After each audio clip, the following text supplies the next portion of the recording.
Hoy continuamos con la temática del campamento relacionado con el santuario y presentamos al expositor, nuestro compañero Netalí Álvarez. Bienvenido, hermano. Muy buenos días, queridos amigos y hermanos. Continuamos desarrollando el tema relacionado con el santuario, especialmente la parte que es inherente al campamento estacionario, el campamento cuando los israelitas llegaban a determinado lugar y se estacionaban allí, organizaban primero el santuario de Dios y alrededor de ese santuario ellos organizaban el campamento. Eh, Ellos tenían un orden de marcha también, un orden de salida. Y ese orden de salida lo encontramos encontrado en el libro de los Números, el capítulo 10. Allí se marcan desde el versículo 1 hasta el versículo 10, números 10, desde el 1 hasta el 10, se marca una de las pautas para que el pueblo de Dios comenzara a movilizarse, comenzara a marchar, ¿sí? Y esa pauta era la pauta del sonido. La segunda pauta aparece desde el versículo 11 en adelante y es el movimiento de la nube. Entonces, el sonido de la trompeta y el movimiento de la nube eran los dos factores que movían los órganos sensoriales de los hijos de Dios, del pueblo de Dios, para que comenzaran a movilizarse. Y de esa manera, entonces ellos tenían un orden de marcha, ¿cierto? Ya lo habíamos visto en la exposición anterior, que el primer mueble que se movía era el arca del testimonio. ¿Y por qué el arca del testimonio? Porque en el arca del testimonio se manifestaba la presencia de Dios. En el propiciatorio se presentaba la presencia de Dios. Allí se depositaba a través de la nube que más adelante se ampliaba la Shekinah o el Shakaná, que era la presencia divina. Así es que la presencia divina era lo que marcaba la pauta para la movilización del pueblo de Dios. Y este es un ejemplo para cada uno de nosotros. No podríamos o no deberíamos más bien movilizarnos, desarrollar ningún plan a menos que esté dirigido por Dios. Y cuando Cristo venga por segunda vez, que el pueblo de Dios se encuentre ubicado, que se encuentre desplazado de las ciudades, que se encuentren en las montañas, en el desierto, en los valles, en lugares alejados de la ciudad. La primera señal que van a ver los hijos de Dios va a ser la nube que se levanta y van a escuchar el sonido de la trompeta que les anuncia la venida del Señor. Esa será la última de las señales visibles, de las señales físicas, porque a continuación el evento que van a contemplar, que van a percibir, es la presencia de la segunda venida del Señor Jesús. Muy bien, una vez que el pueblo de Israel ya había organizado el arca del testimonio, la había cubierto, especialmente los sacerdotes habían cubierto el arca del testimonio con el velo, ¿cierto? Y después habían terminado de cubrirla con las pieles de tejones y el paño azul. Entonces le correspondía el turno al segundo mueble que aparecía a continuación y que se encuentra descrito en el libro de los Números. Entonces ya había sido cubierta el arca del testimonio, ahora debe ser cubierta la mesa de los panes de la proposición. En el libro de los Números, el capítulo 4 y el versículo 7 dice la palabra de Dios.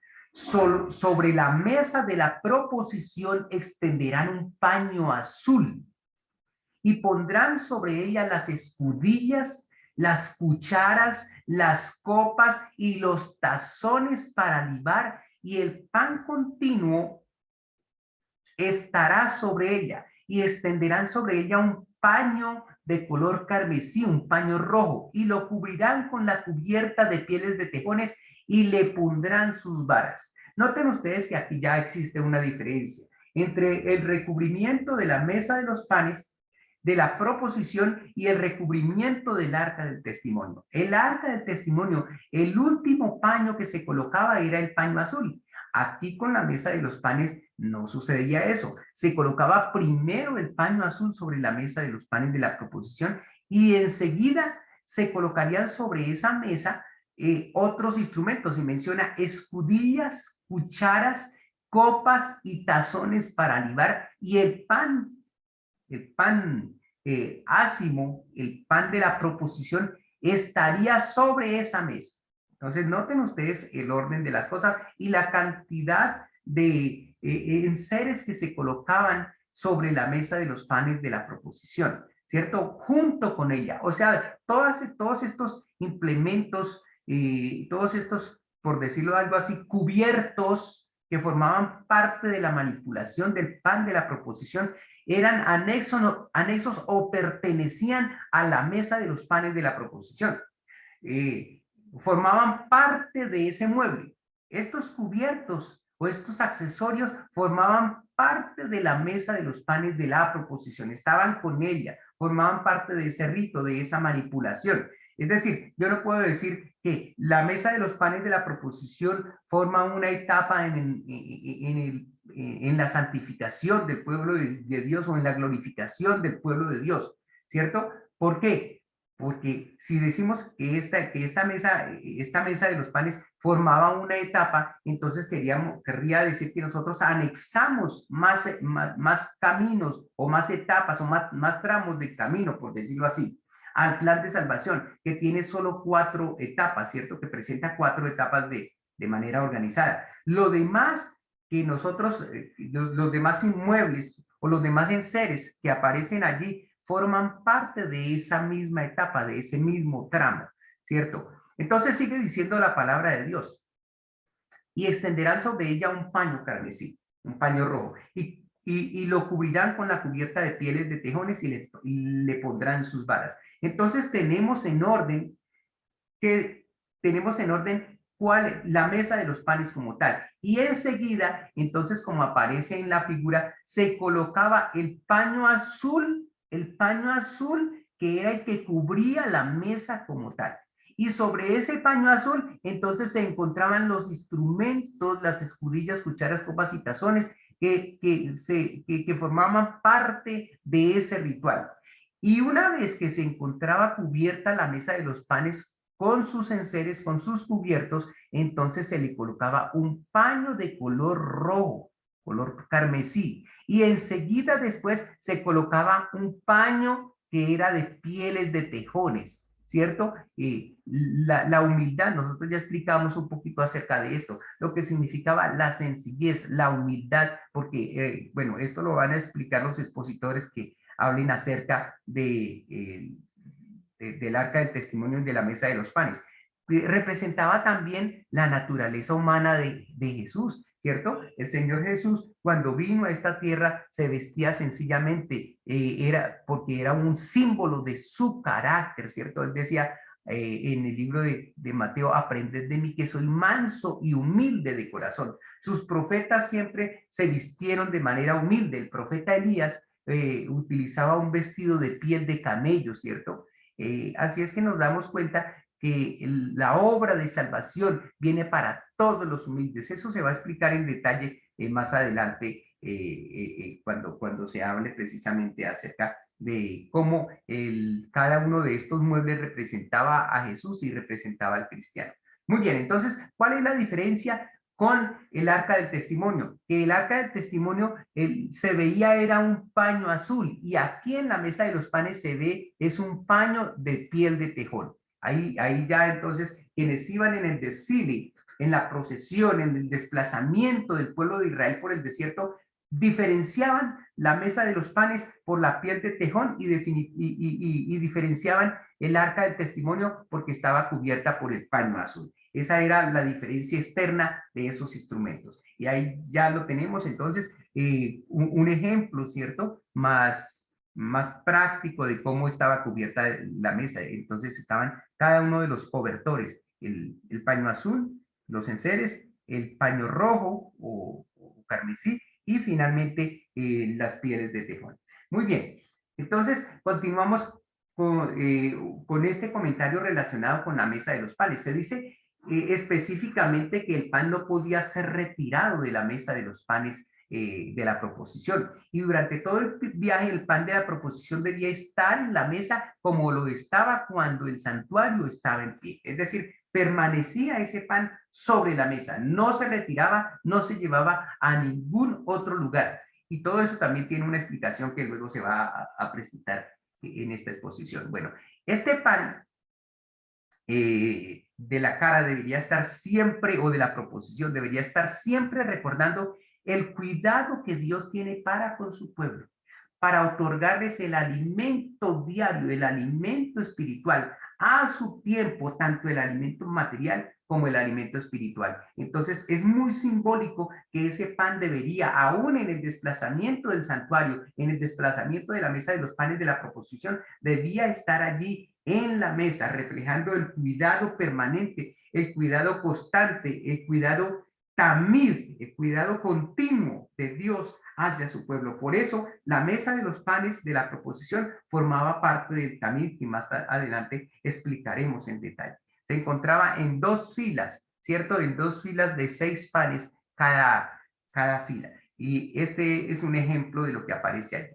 El respaldo otro respaldo que tenemos, hay muchos textos, pero para efectos pedagógicos, entonces vamos a tratarlos como los textos más relevantes. En Levítico 24:5, de la instrucción de Dios a Moisés es: y tomarás flor de harina, o sea, harina de trigo, y cocerás de ella 12 tortas, que eran los 12 panes. Cada torta será de 2 décimas de efa. Tenían un peso específico que debía permanecer allí. Y lo pondrás en 2 hileras, 6 en cada hilera sobre la mesa limpia delante del Señor. Y ahí menciona el número 6, también un número simbólico que vamos a explicar, el número del hombre, se va a explicar más adelante con cada uno de sus rasgos. El número 6 es el número del hombre y presentaba dos hileras, como un símbolo del pueblo de Dios del Antiguo Testamento y un símbolo de Dios del Nuevo Testamento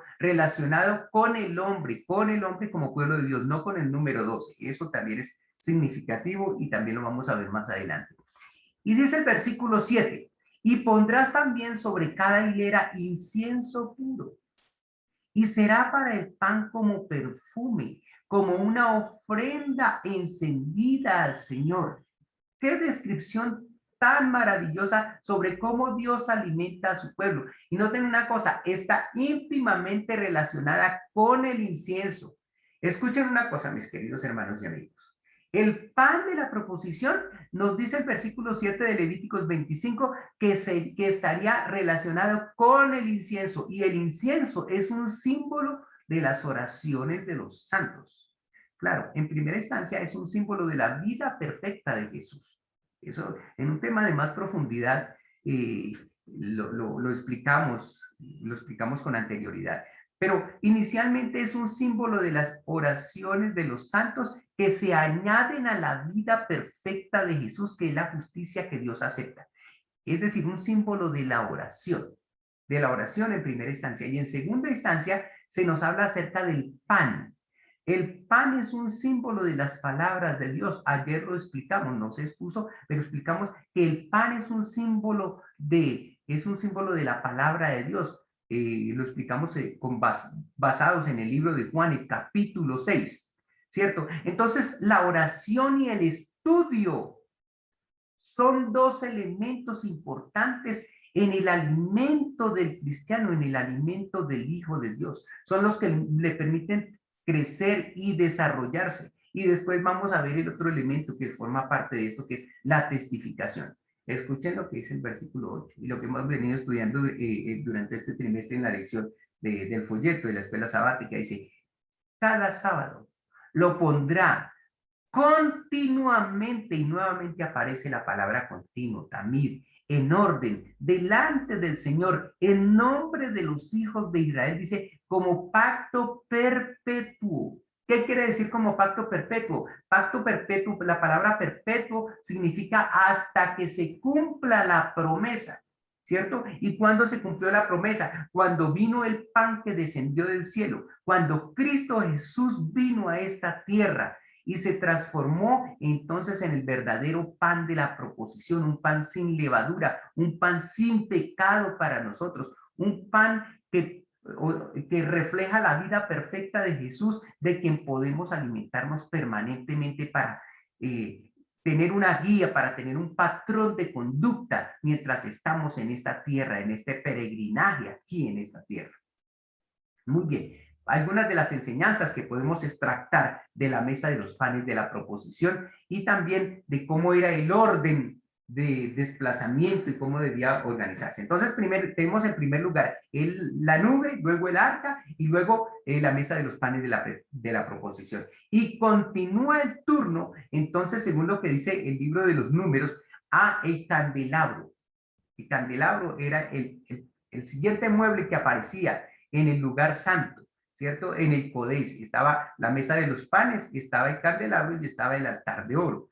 Así es que vemos ahora el candelabro de oro era cubierto. El candelabro de oro es conocido también como la menorá, ¿cierto? Y era colocado también sobre unas varas para ser transportado. En el libro de los números, el capítulo 4 y el versículo 9 nos dice: tomarán un paño azul y cubrirán el candelabro de alumbrado, sus lamparillas, sus despabiladeras, sus platillos y todos sus utensilios del aceite con que se sirve. Noten ustedes que así como la mesa de los panes tenía sus enseres, tenía sus cubiertos, también el candelabro tenía sus cubiertos.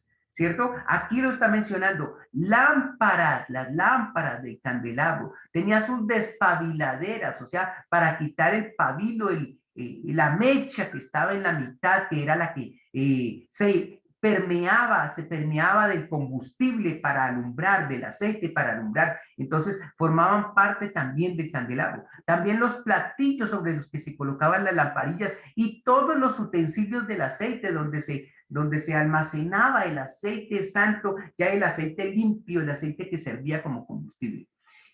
Todo eso formaban, todos esos enseres formaban parte del candelabro de oro, queridos hermanos. Entonces, nosotros no podemos, o generalmente se nos han pintado los muebles que había en el santuario como muebles allí solitarios, pero no, cada mueble tenía una cantidad de accesorios que complementaban el trabajo de cada uno de los muebles, o del sacerdote más bien en cada uno de los muebles. Dice en el versículo 10, y lo pondrán, o sea, pondrían el candelabro de oro con todos sus utensilios. Estos son los elementos, los complementos del candelabro de oro, con todos sus utensilios en una cubierta de pieles de tejones. Y lo colocarán sobre unas parihuelas. Nuevamente repite que se colocarían entonces sobre unas varas para ser transportado. Noten ustedes hasta el momento el arca del testimonio, en primer lugar. En segundo lugar, la mesa de los panes. Y ahora, en tercer lugar, el tercer mueble del santuario también era transportado en varas. Es decir, nosotros vemos que no había un contacto directo entre el mueble y el sacerdote que lo estaba transportando. En este caso, estamos viendo el candelabro, hermanos, cómo era cubierto. Entonces, notamos en primer lugar el mismo ejemplo con el mueble anterior, ¿cierto? Le colocaban primero en relación directa con el candelabro un paño azul y ahora le colocaban una cubierta de pieles de tejones. Y allí ya vamos encontrando diferencias con los anteriores muebles, ¿cierto? Entonces, siendo que el arca del testimonio tenía un paño azul, ahora vemos que la mesa de los panes, el paño externo que recubría la mesa de los panes era una cubierta de pieles de tejones, y lo mismo exactamente sucedía con el candelabro. También estaba cubierto con una pieza de pieles de tejones. Y aquí lo tenemos, entonces, cómo era transportado el candelabro, ¿cierto? Por aquellos hombres asignados para tal efecto. Muy bien, continuamos entonces con el altar del incienso. Era el tercer mueble, el tercer mueble del lugar santo y el cuarto mueble que existía en el tabernáculo. Se menciona en cuarto lugar, el último de los muebles. Y dice en el libro de los números, cómo era cubierto este mueble. El capítulo 4 y el versículo 11 nos arroja luz sobre este tema. Dice, sobre el altar de oro extenderán un paño azul y lo cubrirán con la cubierta de pieles de tejones y le pondrán sus varas. Qué interesante, hermanos. Vimos entonces también que este mueble, este tercer mueble del lugar santo y cuarto mueble del tabernáculo, también era cubierto externamente con pieles de tejones y de manera similar a lo que sucedía con el candelabro, que se le colocaba un paño azul y encima se le colocaba una cubierta de pieles de tejones. Ya hay una diferencia. Y noten ustedes algo, tanto con el candelabro como con el altar del incienso, se colocaban dos cubiertas, un paño azul y una cubierta de pieles de tejones, en tanto que con el arca del testimonio había una tercera cubierta. Eso también es significativo, ¿cierto? Lo interesante de todo esto es que todos los tres muebles tenían una cubierta externa de pieles de tejones. Y continuamos, y yo les pregunto por qué. ¿Por qué con la mesa de los panes había una cubierta mayor? Porque es que la mesa de los panes tenía además dos cornisas, dos cubiertas, símbolo del trono de Dios, donde se sentó el Padre y donde se sentaba el Hijo. Porque es que el lugar santo es un símbolo, el lugar santo es un símbolo del cielo. Cuando Jesús ascendió en el año 31 al cielo, se sentó a la diestra de la majestad en los cielos. ¿En dónde se encontraba el Padre? Se encontraba en el lugar santo.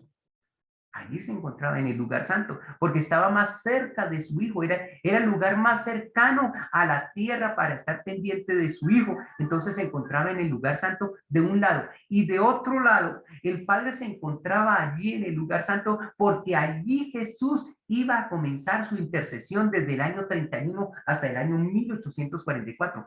Por eso la mesa de los panes de la proposición tenía dos coronas y además de eso tenía una cubierta anexa, similar al arca del testimonio. Era el único mueble que tenía tres cubiertas junto con el arca del testimonio. En tanto que aquí nosotros vemos que tanto el candelabro como este mueble que está apareciendo aquí, que es el altar de oro, tenía dos cubiertas, un paño azul y una cubierta de pieles de tejones. Aquí lo tenemos. Se colocaba entonces el altar del incienso, se le colocaba su paño azul, se cubría, ¿cierto? Y se le colocaba su cubierta de pieles de tejones y enseguida, entonces, en tercer lugar, se le colocaban sus varas para poder transportarlo, para ser transportado. Muy bien, interesante. Escuchen bien. La palabra de Dios en el libro de los Números, el capítulo 4, el versículo 12, nos dice que el resto de los utensilios del lugar santo eran cubiertos. Es decir, además de estos tres muebles, había otros utensilios relacionados con el altar del incienso, con el altar de oro. Y los trata como el resto de los utensilios del lugar santo. Indudablemente eran implementos de mantenimiento para estos muebles. Y estos utensilios, dice, eran cubiertos y eran colocados también sobre varas. Números 4:12 lo dice, no me lo estoy inventando, dice, y tomarán todos los utensilios del servicio de que se hacen uso en el santuario, o que se utilizan mejor, o que se emplean, ¿cierto? En el santuario para la manipulación de esos muebles, ¿cierto? Para no tener un contacto directo, todo era acompañado de un ritual muy preciso que el sacerdote debía tener en cuenta. Y todos esos utensilios, todos esos cubiertos, dice, los pondrían en un paño azul, similar al altar de oro y similar al candelabro, y los cubrirán con una cubierta de pieles de tejones y los colocarán sobre varas. Entonces, cuando se veía a los sacerdotes llevando los muebles del lugar santo, a pesar que eran tres muebles, había cuatro bultos que llevaban los sacerdotes. El primer bulto era la mesa de los panes. El segundo bulto correspondía a la menorá, al candelabro. El tercer bulto correspondía al altar de oro y el cuarto bulto correspondía a los utensilios del lugar santo. Y todos estos muebles estaban cubiertos con pieles de tejones. Entonces se diferenciaban los muebles del lugar santo del mueble del lugar santísimo, porque el mueble del lugar santísimo era un bulto cubierto con un paño azul. En tanto que los muebles del lugar santo eran 4 bultos cubiertos con pieles de tejones. Entonces allí tenemos una diferencia. Aquí hay una figura, una gráfica de otros utensilios que correspondían al mantenimiento de estos muebles que permanecían en el lugar santo. Muy bien, aquí ustedes pueden observar cómo todos eran cubiertos con un paño azul. Aquí tienen una figura, una gráfica. ¿Y en qué material eran, de qué material eran estos muebles? Estos utensilios, junto con los muebles, eran utensilios hechos de oro puro, ¿cierto? Entonces eran cubiertos con el paño azul y cubiertos después con pieles de tejones. Muy bien. Vamos a ver lo siguiente. Salimos ya del lugar santo. Ya está el aparejo de todos los muebles relacionados con el lugar santísimo y con el lugar santo. Ahora viene el siguiente mueble. Y dice el libro de los números que corresponde al altar de los holocaustos. Dice, ahora el altar de los holocaustos. Es el texto de Números del capítulo 4 y el versículo 13. Dice, era cubierto. ¿Cómo era cubierto? Vamos a ver. Dice el versículo 13 de Números 4. Quitarán la ceniza del altar. ¿De cuál altar? Del altar del sacrificio, del altar de los holocaustos, o del altar de bronce, como también se le conocía. Quitarán la ceniza del altar y extenderán sobre él un paño de púrpura. Y pondrán sobre él sus instrumentos de que se sirve. O sea, los utensilios, los instrumentos, los accesorios, ¿cierto? Los cubiertos. ¿Cuáles eran esos utensilios o esos instrumentos? Eran las paletas, los garfios, los braseros y los tazones. Todos los utensilios del altar, y extenderán sobre él la cubierta de pieles de tejones y le servirán además las varas. Aquí hay una diferencia enorme. Ahora ya no se cubría con un paño de color azul y se le colocaba encima cubierta de pieles de tejones. Ahora se colocaba un paño de color púrpura. La diferencia con todos los muebles del lugar santo es que ahora el paño es de color púrpura, en tanto que los muebles del lugar santo se cubrían con un paño de color azul. ¿Qué significa? Es que el color azul es un símbolo del cielo, es un símbolo de la ley de Dios que tiene su origen en el cielo. Pero el paño púrpura es un símbolo de la realeza que se maneja aquí en la tierra. Y el color púrpura también está simbolizando la cubierta del pecado. Acuérdense ustedes que la bestia de Apocalipsis, la mujer de Apocalipsis en capítulo 17, le es dado que se vista de púrpura y escarlata. Es decir, el pecado reinando. Acuérdense ustedes que se depositaba sobre el altar del sacrificio. Lo primero que se hacía era depositar el pecado. ¿Cuál pecado? El pecado de toda la humanidad. El pecado de todos nosotros. Recuerden ustedes que el altar de los holocaustos es un símbolo de la cruz de Cristo. Y allí en la cruz permaneció el Rey de los Reyes y el Señor de los Señores, el Rey del cielo, Jesús. Vino Jesús el Mesías, Yahshua el Mesías, murió en el altar de los holocaustos, ¿cierto? Murió en la cruz del Calvario. El Rey de los Reyes. Y allí el Rey de los Reyes llevó, por ser el Rey de los Reyes, el pecado de todos nosotros. Note lo que dice el versículo 14. Y pondrán sobre él todos sus instrumentos, de que se sirven las palitas, los garfios, los braseros, los tazones y todos los utensilios del altar, y extenderán sobre él la cubierta de los pieles de tejones. El Señor Jesús, el Rey del cielo, vino en semejanza de carne de pecado. Dice, al que no conoció pecado, por nosotros lo hizo pecado, para que nosotros fuésemos hechos justicia de Dios en él. Hace unos días me preguntaban, ¿por qué la piel de tejón, un animal inmundo? Porque Jesús vino a esta tierra y sufrió la ignominia del pecado, la ignominia de la cruz. Es más, se ubicó en medio de los peores pecadores, en medio de dos ladrones, lo más pueril, lo más bajo, lo más aborrecible de la sociedad, los ladrones. Jesús fue crucificado en medio de dos ladrones, ¿cierto? En medio de la inmundicia, cubierto con piel de un animal inmundo. Jesús cargó el pecado de todos nosotros. Dice Isaías 53, Jehová cargó en él el pecado de todos nosotros.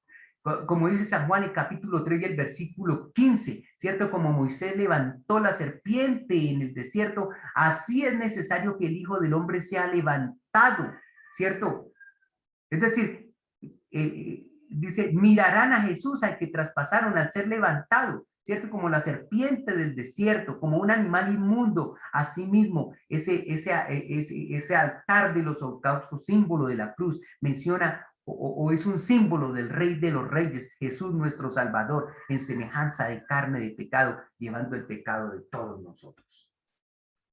Qué interesante, ¿cierto? Aquí nosotros vemos ese altar de bronce, cómo era desmontado, ¿cierto? Y cómo se le colocaban cada uno de sus instrumentos, cada uno de sus accesorios para poder ser transportado. Y aquí lo tenemos, ¿cierto? No tiene precisamente un paño púrpura, aquí aparece un color más bien rojo, pero realmente lo que tenía era cubierto era con un paño púrpura y se le colocaba encima entonces todos sus accesorios. Y se le colocaba encima entonces la piel de tejón. Entonces aquí ustedes pueden ver, era similar a los muebles que había en el lugar santo, pero con una diferencia, que este mueble era de bronce, no era de oro, era de bronce. Y el bronce es un símbolo de de la divinidad de Jesús aquí en la tierra. Así como el oro es un símbolo de la divinidad de Jesús en el cielo, el bronce es un símbolo de la divinidad de Jesús aquí en la tierra. Bien, y este mueble también le colocaban varas para ser transportado, aunque era de bronce, pero era un símbolo también de la divinidad y no debía estar tampoco en contacto con quienes lo transportaban. Pues bien, aquí sigue un orden, pero antes de seguir a ese orden quiero mencionarles algo. Hay un mueble misterioso, un mueble que no se hace mención ni en el libro de Números, ni en el capítulo 4 de los Números, ni en el capítulo 10 de los Números. Y ese mueble se llama el lavacro. No sé, de ese mueble no se hace mención de cuáles eran sus medidas. No se hace mención de cómo se transportaba. Uno de los misterios que aparecen es cómo se transportaba este mueble. Indudablemente, y eso lo infiero ya de manera personal, no he encontrado, si ustedes encuentran algún referente bibliográfico, yo no lo he encontrado, de cómo se transportaba este mueble, que se llamaba el lavacro, que era de bronce, era construido de los espejos de las mujeres, se había construido con los espejos de las mujeres. Si ustedes encuentran un referente de cómo se transportaba, yo sí les agradecería que me hicieran llegar este material. Pero no se menciona. Yo infiero que se transportaba de la misma manera. Es decir, que se transportaba de la manera como se transportaba el altar de los holocaustos. Es decir, se lo colocaba primero, se cubría primero con un paño, con una tela color púrpura y se colocaba encima una cubierta de pieles de tejones. ¿Y por qué les digo esto? Porque sencillamente tenía que ser similar el transporte a como se transportaba el altar del sacrificio.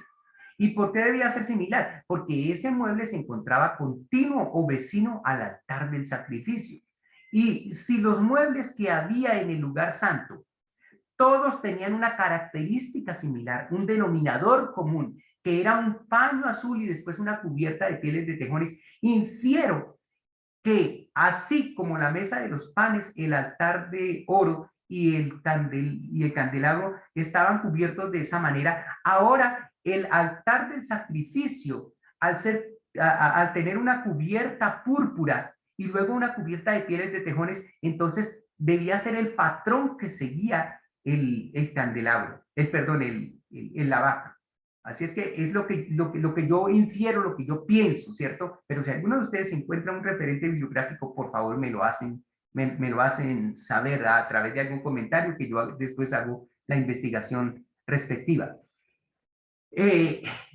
A continuación, hermanos, después de haber transportado todos los muebles, después de haber organizado los muebles, de haberlos envuelto, de haberlos cubierto, ahora comenzaba un proceso, y era el proceso de desmonte de las telas relacionadas con el tabernáculo, las cuerdas que templaban el tabernáculo, y lo mismo de las telas relacionadas con el atrio exterior y las cuerdas relacionadas con el atrio exterior.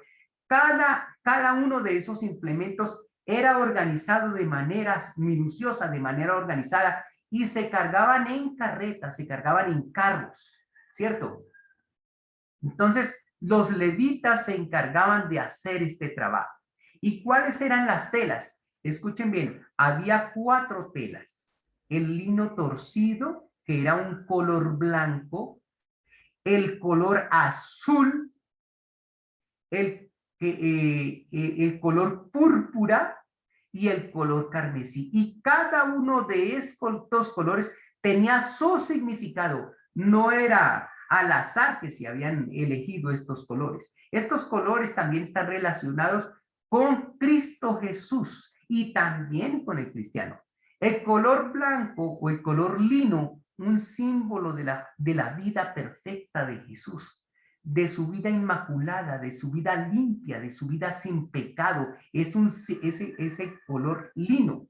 El color azul es un símbolo del lugar de donde descendió Jesús, ¿cierto? De un lugar perfecto, un lugar que obedecía a unos estándares de vida perfectos, ¿cierto? La ley de Dios, el color azul, el color del cielo, el orden, es la ley del cielo, la primera ley del cielo. Por eso el color azul es el color del cielo, símbolo del cielo.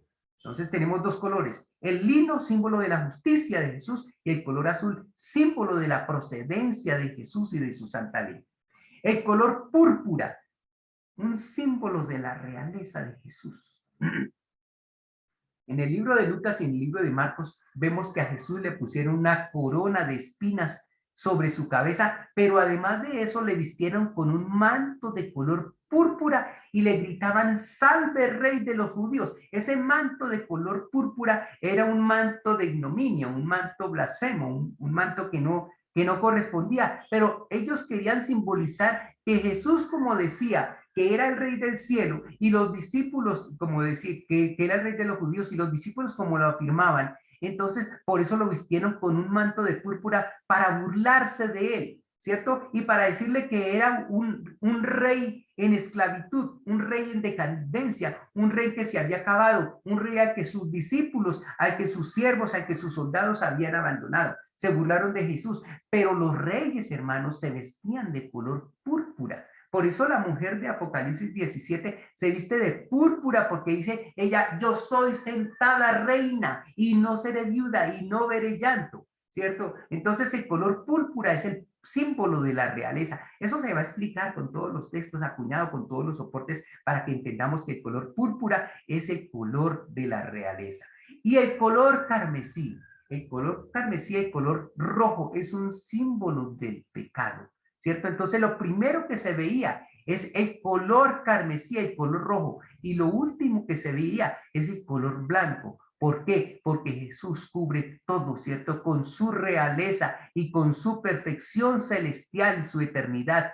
cubre el pecado, hace lo que nosotros conocemos con el nombre de la expiación o el kifure o el kipur, por eso sí, al día 10 del séptimo mes, el día del perdón, se le llama el día del perdón, que era el día de la cubierta, es decir, cuando el pecado se tapaba con la realeza, con la pureza y con la justicia de Cristo Jesús, nuestro Salvador. Luego vamos a ver más en detalle cada uno de estos colores. Y el pelo de cabra. Miren ustedes, todos estos elementos formaban parte del plan de salvación, cubriendo la naturaleza de Jesús. El pelo de cabra, similar a los pieles de tejones, de la piel de tejones, pero escuchen bien, el pelo de cabra, la cabra era un animal limpio, a diferencia del tejón que era un animal inmundo. Entonces, este pelo de cabra era un símbolo de cómo Jesús vino aquí a esta tierra y a pesar de estar en un medio contaminado,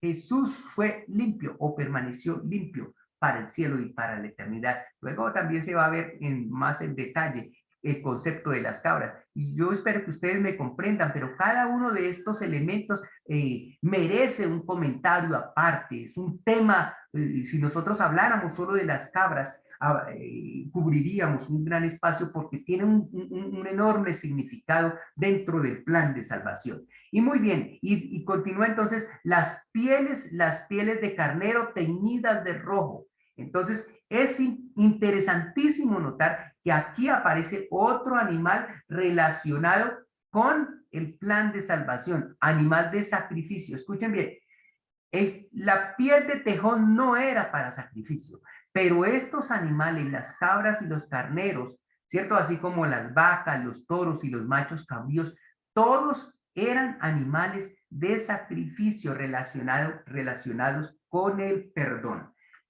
Y finalmente aparecen las pieles de tejones, ¿cierto? Entonces noten ustedes, las cubiertas del santuario, desde las pieles de tejones, animales inmundos, luego las pieles de los carneros, animales limpios, la piel de cabra, animal limpio, y luego las pieles del cielo.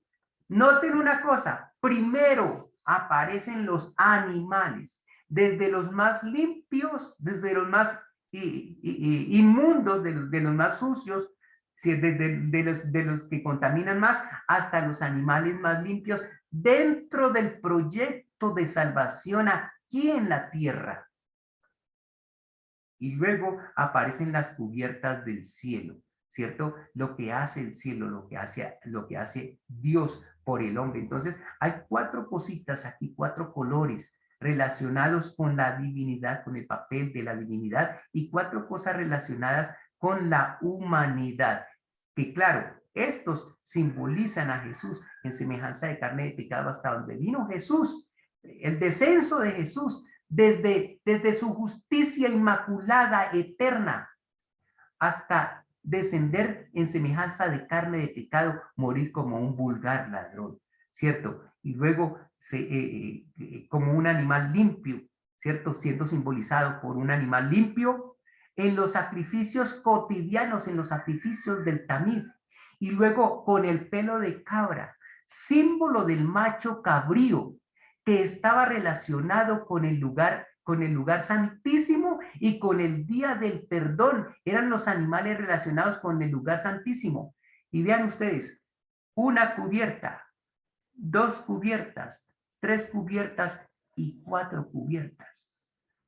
Una cubierta perfecta para tapar el pecado del hombre, ¿cierto? Aquí nosotros entonces nos estamos dando cuenta el plan perfecto de salvación. Esto tiene mucho más que comentarles, pero continuemos adelante porque yo necesito adelantar para terminar el tema. Muy bien, aquí tenemos entonces lo que primero que era desmontado, ¿cierto? Y lo último que era desmontado. Primero el tabernáculo y después el atrio, ¿cierto? Muy bien, aquí lo tenemos, cada una de las cubiertas estaban relacionadas con él, cómo era desmontado y cómo era cubierto para ser transportado. Vale la pena resaltar, y a continuación lo voy a referir, que todos estos muebles tenían un peso considerable, ¿cierto?